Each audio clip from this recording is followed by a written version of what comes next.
तेलुगु रियासतों आंध्र प्रदेश और तेलंगाना में पानी की तकसीम के मामले पर एपेक्स काउंसिल की मीटिंग मुनक्किद की गई। मीटिंग की सदारत मरकजी वजीर जल शक्ति गजेंद्र सिंह शेखावत ने की।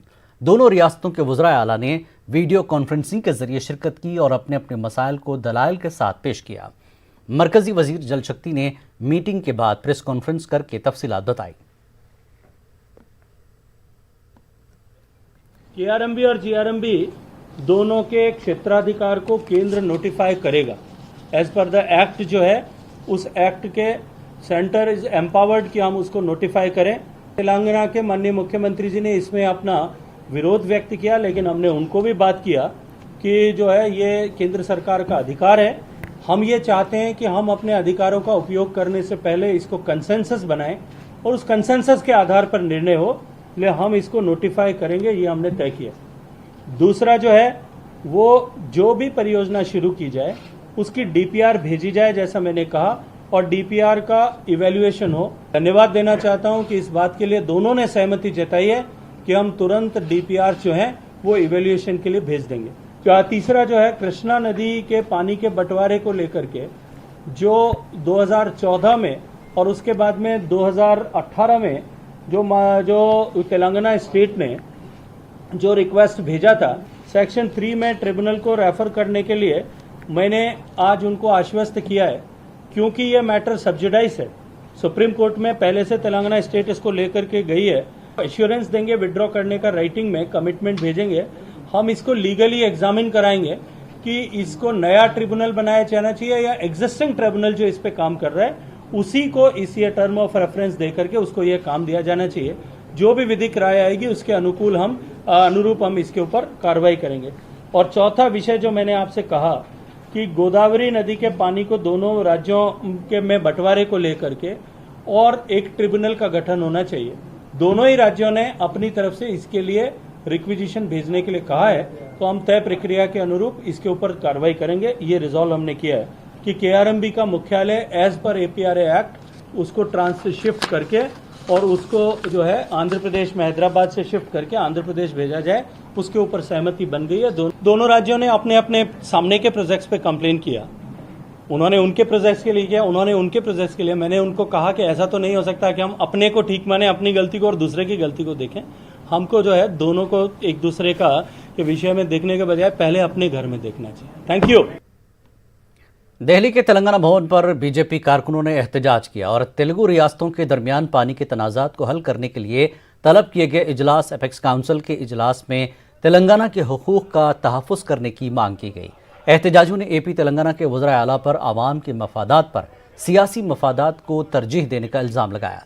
तेलंगाना के वज़ीर आला पर रियासत के पानी को हासिल करने में नाकाम होने का इल्ज़ाम लगाया गया और अपनी नाकामियों पर पर्दा डालने के लिए मरकज़ पर इल्ज़ाम तराशी का इल्ज़ाम लगाया। उन्होंने कहा कि तेलंगाना के वज़ीर आला रियासत के पानी के हक़ को एपी के इस्तेमाल करने पर खामोश हैं।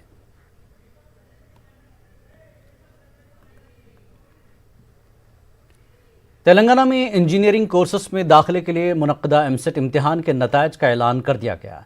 तेलंगाना की वज़ीर तालीम पी सबिता इंद्र रेड्डी ने कूकटपल्ली के केजीएनटीयू में से 3:30 बजे नताइज जारी किए। इस मौके पर तेलंगाना हायर एजुकेशन काउंसिल के चेयरमैन, सेक्रेटरी, महकमे तालीम, एमसेट कन्वीनर और दीगर मौजूद थे। वज़ीर तालीम ने बताया कि क्वालिफाई तलबा का तनासब 78% रहा। उन्होंने कोरोना के दौरान इम्तिहान में शरीक होकर कामयाबी हासिल करने वाले तलबा को मुबारकबाद पेश की। कोरोना की वजह से एमसेट में शिरकत नहीं करने वाले तलबा को एक और मौका देने का ऐलान किया। 1,19,183 మంది ప్రజెంట్ హాజరై ఉన్నారు. దాంట్లో క్వాలిఫై అయిన స్టూడెంట్స్ 89,734 మంది స్టూడెంట్స్ క్వాలిఫై అయి ఉన్నారు. అంటే దాదాపుగా 78.29% క్వాలిఫై అయిన వాళ్ళు అందరికీ కూడా అభినందనలు తెలియజేస్తా ఉన్నాను. ఎంతమంది స్టూడెంట్స్ ఈరోజు ఎదురు చూస్తూ ఉంటారు, పేరెంట్స్ ఎదురు చూస్తూ ఉంటారు, ఎంతమంది కళ కూడా ఇది. సో వారందరికీ కూడా మనస్ఫూర్తిగా అభినందిస్తా ఉన్నాను ఈ వేదిక మీద నుండి ప్రభుత్వం తరఫున. ఇదే కాకుండా క్వారంటైన్ టైంలో ఎవరైతే ఎగ్జామ్స్కి అటెండ్ కాలేదో, కొంతమంది పిల్లలు అటెండ్ కాలేదు, వాళ్ళందరికీ కూడా ఎగ్జామ్ రాయలేని పిల్లలందరినీ కూడా రిజిస్టర్ చేసుకుని ఎగ్జామ్ రాయకుండా ఉన్న పిల్లలందరికీ కూడా రేపు 8th రోజు కూడా ఎగ్జామ్ కండక్ట్ చేయబోతా ఉన్నాం. వాళ్ళకు కూడా खलीजी मुल्कों में फंसे हिंदुस्तानियों को वापस लाने की अर्जी पर समाअत करते हुए सुप्रीम कोर्ट ने मरकज को नोटिस जारी किया है। अदालत ने मरकज से इस मामले पर मौक़िफ़ वाज़ेह करने को कहा है। Gulf Telangana welfare association and cultural organisation ने अदालत से रुजू किया है। एसोसिएशन की सदर फिटकोरी बसंत रेड्डी ने अर्जी दाखिल की है। उन्होंने अदालत से दरख्वास्त की है कि वह खलीजी मुल्कों में फंसे हिंदुस्तानी वर्करों को वापस लाने के लिए हुकूमत को हिदायत जारी करे। तेलंगाना में ज़िमनी इंतखाबात की तैयारियां तेज़ हो गई हैं। तेलंगाना के वज़ीर आला और सदर टीआरएस केसीआर ने दुबाक असेंबली हल्के के ज़िमनी इंतखाब के लिए पार्टी उम्मीदवार का ऐलान किया। दुबाक के साबिक़ एमएलए अंजानी सूलीपेटा रामलिंगा रेड्डी की बेवा सूलीपेटा सुजाता को टीआरएस ने ज़िमनी इंतखाबात के लिए उम्मीदवार बनाया है। के चंद्रशेखर राव ने कहा कि सूलीपेटा रामलिंगा रेड्डी तेलंगाना तहरीक में सरगर्म अमल थे। उन्होंने पार्टी के लिए लगन के साथ काम किया। रामलिंगा रेड्डी ने दुबाक हल्के की तरक्की के लिए अपनी आखिरी सांस तक बहुत मेहनत की। वाज़ेह के टीआरएस के एमएलए सूलीपेटा रामलिंगा रेड्डी के इंतकाल के बाद ज़िमनी इंतखाबात होने जा रहे हैं। 3 नवंबर को पोलिंग होगी।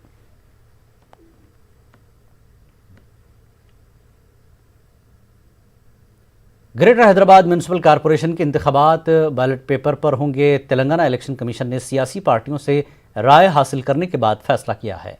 बताया गया कि जीएचएमसी ने जुमला 50 जमातों को मकतूब रवाना किए थे, जिनमें 26 ने जवाब दिए और 16 ने बैलेट पेपर के जरिए इंतखाब के हक में राय दी है, जबकि 3 ने वोटिंग मशीन के हक में राय दी और 7 जमातों का गैर वाज़ेह जवाब है। ज़राए के मुताबिक जीएचएमसी हदूद में 7000 मराकज़ रायदही पर बैलेट बॉक्स से ही इंतखाबात का फैसला किया जा चुका है और ओहदेदारों ने जायज़ा ले रहे हैं कैसे बैलेट बॉक्स की फराहमी को यकीनी बनाया जाए। इलेक्शन कमीशन उसूलों के मुताबिक एक मरकज़ रायदही पर 3 बैलेट बॉक्स फराहम किए जाएंगे।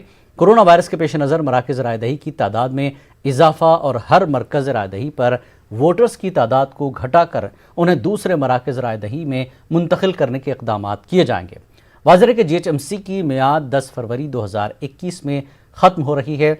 जीएचएमसी में 150 वार्ड्स हैं।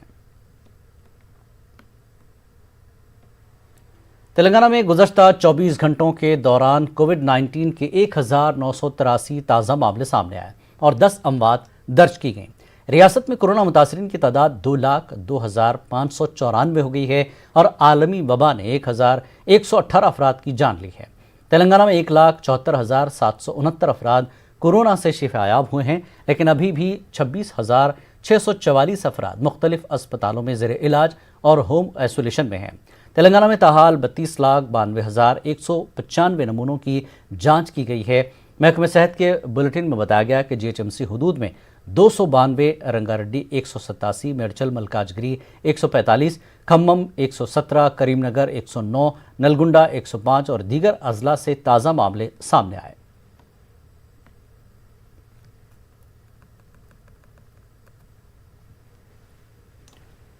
हैदराबाद का मशहूर नेहरू ज़ूलॉजिकल पार्क तकरीबन 7 महीनों बाद दोबारा खोल दिया गया। कोरोना वबा के पेश नज़र हुकूमत ने 15 मार्च 2020 को हैदराबाद ज़ू बंद कर दिया गया था। हुक्काम ने ज़ू का मुशाहदा करने के लिए आने वालों के लिए तमाम तरह एहतियाती तदाबीर को यकीनी बनाने के इक़दाम किए हैं, जिसमें मास्क ज़रूरी करार दिया गया और मास्क न पहनने वालों को ज़ू में दाखिले की इजाज़त नहीं दी गई। तमाम विजिटर्स की थर्मल स्क्रीनिंग की गई। चिड़ियाघर में 6 फीट का समाजी फासला बरकरार रखा गया। टिकट काउंटर्स, दाखिला और वापसी के मकामात के अलावा बैतुल खला के पास सैनिटाइजर्स की सहूलत फराहम की गई है। कोविड-19 के प्रोटोकॉल से मुताल्लिक साइन बोर्ड्स भी नस्ब किए गए हैं। गेस्ट हाउस की बुकिंग की इजाज़त नहीं दी गई।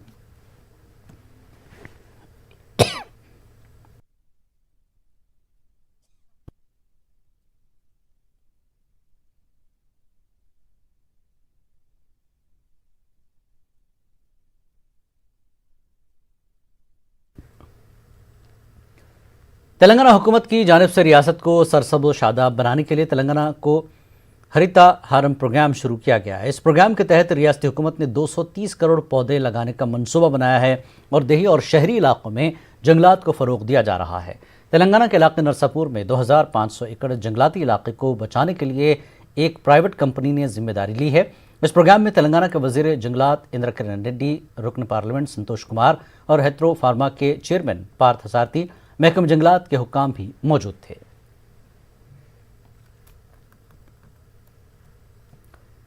हैदराबाद साउथ जोन के मुगलपुरा पुलिस ने सेलफोन चोरी करने वाली गैंग को बेनकाब किया। हैदराबाद पुलिस कमिश्नर अंजनी कुमार ने बताया कि मुलजमीन हजूम वाले मकामात पर आवाम के मोबाइल फोन्स चोरी किया करते थे। उन्होंने बताया कि गैंग का सरबरा मफरूर है। गैंग के अरकान को गिरफ्तार कर लिया गया, जिसमें 2 नाबालिग हैं। अंजनी कुमार ने आदाद शुमार पेश करते हुए कहा कि हैदराबाद में जराइम की शरह कम हो गई है।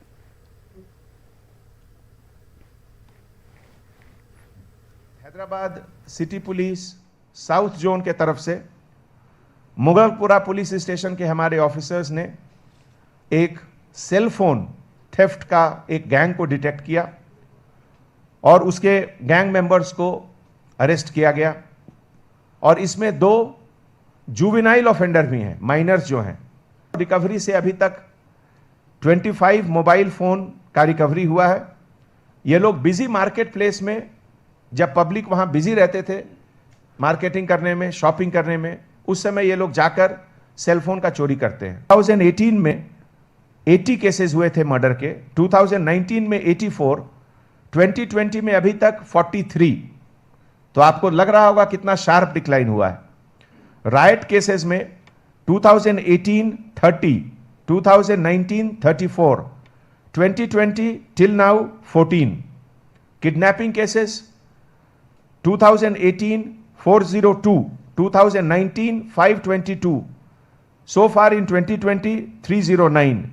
Rape cases including false promise of marriage, living together, love affair, ये सब मिलाकर 2018 में 274, 19 में 301 और 2020 में अभी तक 216। अटेम्प्ट टू मर्डर 2018 में 170, 19 में 202, 20 में अभी केवल 88। क्राइम अगेंस्ट विमेन, जो कि बहुत इंपॉर्टेंट इशू है, 2018 में 2130, 2019 में 2611, 2020 में 1322। एनडीपीएस एक्ट 2018 में 55, 19 में 98, 20 में अभी तक 58। राउडी मर्डर 2018 में 27, 19 में 18 और 20 में अभी तक 14। गुटखा केसेस 2018 284, 19 140, 20 में 688 केसेस हम। गेमिंग एक्ट 185 2019, 2018, 2019 207 और अभी तक 224 2020 में। एक ऐसा शहर है जहां यह पहली बार शुरू हुआ कि आप blue Colt officer, petrol car officers को अपना कंप्लेन दे सकते हैं और वो जाकर पुलिस स्टेशन में एफआईआर रजिस्टर करके आपको रसीद ला कर देंगे। वक्त एक ब्रेक के बाद रुख करेंगे आंध्र की खबरों का।